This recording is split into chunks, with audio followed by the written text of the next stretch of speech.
Hello, good afternoon.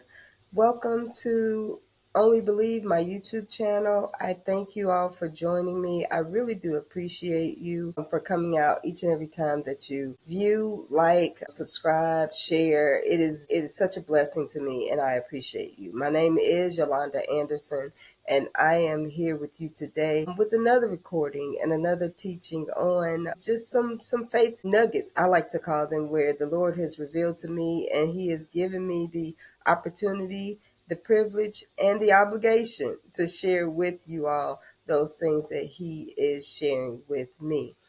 Today, I wanted to come and talk to you a little bit about, a lot of times we go back and look on our lineage and want to know and study our ancestors and who they are and where we come from. And so I've been taking the opportunity recently just to, as I've been meditating on Abraham and him being our father, wanted to take some time out to just take some slow, dedicated, intentional time to go back and read about Abraham and the covenant and what it was all about and where it came from. And so today, in my devotional reading was no different. Today I picked up in chapters 17 through chapters, I paused in 20, but I wanted to come out because it really blessed me and the Lord placed it on my heart to share. And so I wanted to share this afternoon.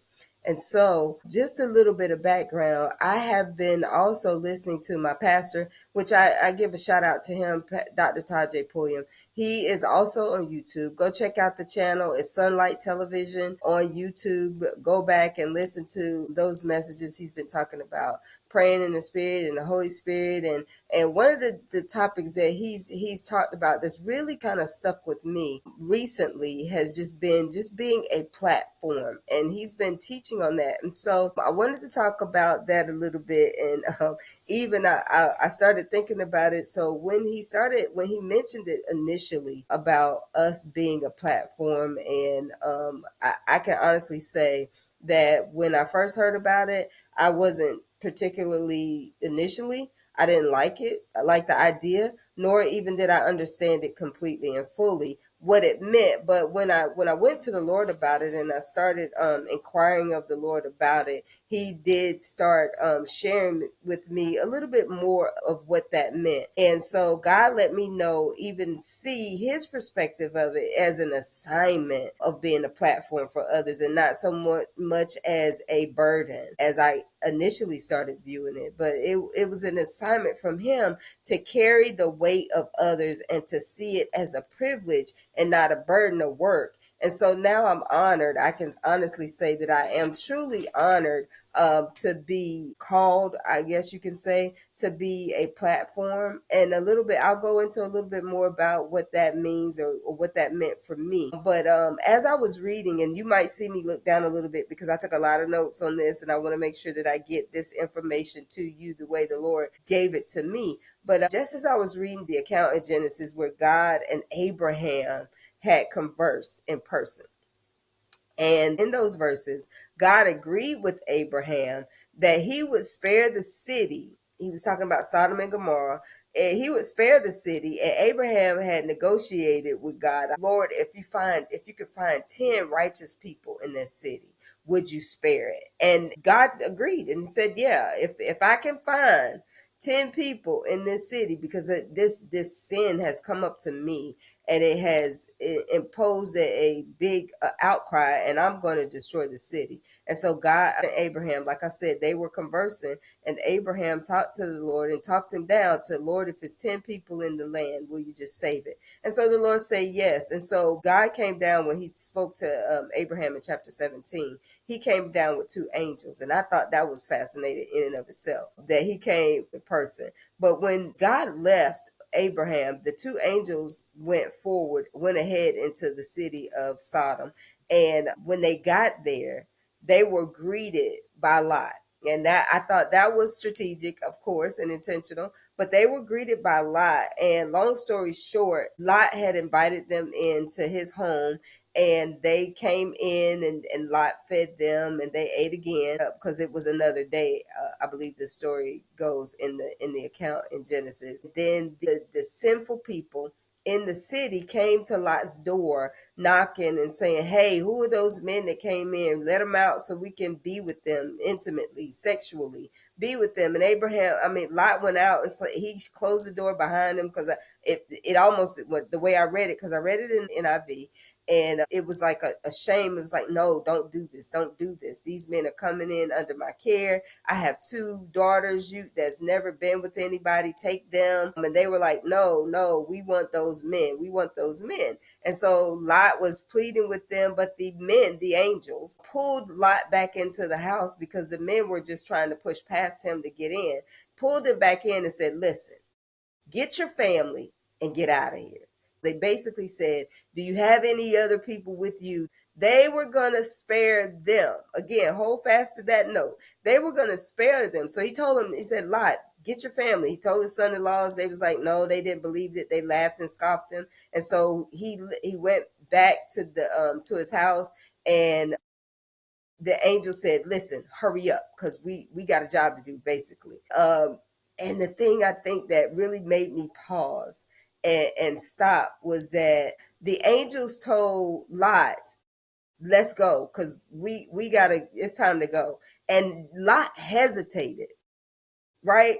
That blessed me, because it said Lot hesitated. And how many of us, when we are being called to do something, when the Lord has calling us out, do we pause and hesitate?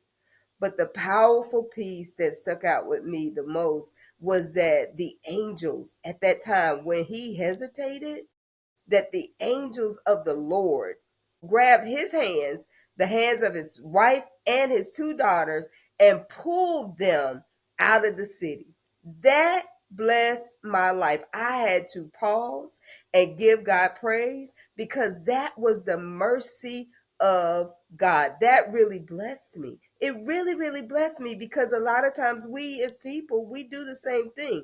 God is calling us out to do something. God is telling us to do certain things, and we hesitate because we question, or we, for whatever reason. But the mercy of God, the powerful mercy of God, pulls us out. He had those angels in place, and they pulled Lot and his family out of it and said, they had a task. They had an assignment themselves to do.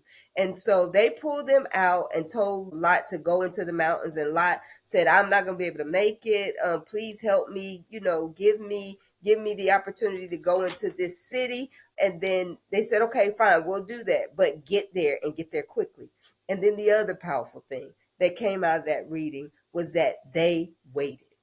They waited until Lot and his daughters, because we know the fate and the demise of Lot's wife, because it was given to them instruction prior to even all of this, like, don't look back. We gonna destroy the city.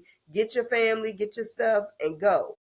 Don't look back. Don't turn around. You can go back and read it for yourselves. It was in chapter 18, but we know what happened. Lot's wife looked back. She turned into a pillar of salt. She didn't make it out. But Lot and his daughters were rescued out. And it was not until they got in their hiding place, which was called Zoar, then the fire came from heaven and destroyed all the cities and the plain associated with Sodom and Gomorrah. And it blessed me so. And I started thinking back, and it was after that he got into safety. The city was destroyed. And so I started thinking about it, and it was, if you think about it, Abraham pled with the Lord. He pled with the Lord to spare the city for the sake of 10. It wound up only being 4, and that was Lot, his wife, and his 2 daughters. I choose to believe that the 4 were pulled out because of the prayers and the pleadings of Abraham. Righteous Abraham pleaded with the Lord to spare the city if there was 10. Now, Lot and his 2 daughters were spared. But going back to my original statements, what if Abraham only thought about himself? In chapter 16 and 17, we read and see Abraham was good. He had a covenant with God. There was nothing going on with him. God had even already, the Lord had told him, it's like, Abraham is my friend. He was getting ready to leave. He shared with Abraham the covenant that he was coming back in a year's time, and Sarah was going to have a child. And this is my covenant that you and your descendants are going to be cared for, and the blessing is, and all those things. Go back and read it for yourself. But Abraham was good. But it was at that time when the Lord paused and said, am I going to leave here? He was getting ready to leave and go take care of business, so to speak. But he said, I'm not going to even leave here without sharing with my friend Abraham what I'm about to do. And that opened the door for Abraham, like I started out initially, to be the platform, the stage, to speak on behalf of others, right? And so I say all of that to say God was about to destroy the cities. Abraham pled on the behalf of others. That opened the door for the request for the sparing, right? And so I said all of this to say that had it not been for Abraham, who knows what would have happened to Lot, right? Had it not been for the selflessness of Abraham and his righteous plea for God to spare, who knows what could have happened to Lot. Now, many of you have lots in your lives, and it's never our responsibility or our response to cast them off. God wishes that none of us, no one perishes, even when they reject Christ and doing the other than Christ has called them to do. When we are the platform, and I go back to this, when we are the platform and the stages of faith for others, we are an example of God's encouragement and God's love. That is when oftentimes they get the opportunity to escape from harm's way. Now, I don't want you to see this as a burden. I do want you, as I've learned to understand, it is our assignment to only believe and walk by faith, not as a chore or a duty, but we have to see it as an honor and a privilege. It is our walk, it is your walk of faith that may be keeping others afloat until they can get on their feet to help others succeed as well. So I say that because those are the things that I gained and learned from the teaching. Again, like I said, my pastor, Dr. Pulliam, had been teaching about us being a platform. It was again, initially it's like I could have been Abraham. Abraham could have been just like me. Well, that's my daddy, so we probably had the same thought processes. Maybe not, but he was thinking of others. And so we, as children of God, as the heart of God in the earth, we have to see our faith walk and taking the opportunity to only believe as not just for us. Because, like I love to tell my children, every single thing we do affects somebody else.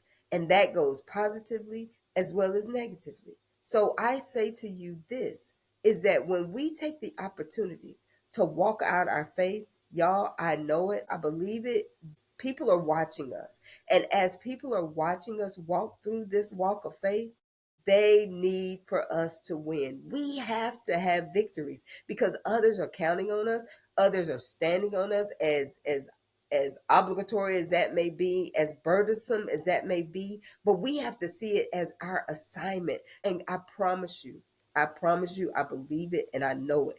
When we win, the victories come to us, but others get a part of that victory as well. Their faith is exploded. They get to grow in their faith and they are growing. And so it's paying it forward almost, so to speak. We are winning so that others can win and so that they can see and land on our testimonies so they can know that God is no respecter of person. If he did it for one, he will do it for you. And if we hold fast, John 16:33 tells us it's not going to be easy. I never said it was going to be easy. In this life, you will have tribulation, but we are to be of good cheer because Jesus overcame it. He did it for us. He did it so that we could win. Look at that example. Jesus went to the cross for us so that we can win. So it is our privilege.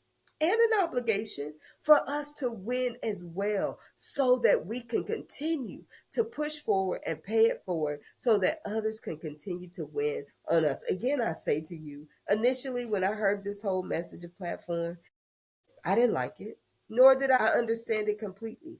But as the Lord kept piecing it, taking that knife and just cutting it, slicing it in smaller bites for me to chew, it blessed me immensely to know that, Yolanda, you keep your faith.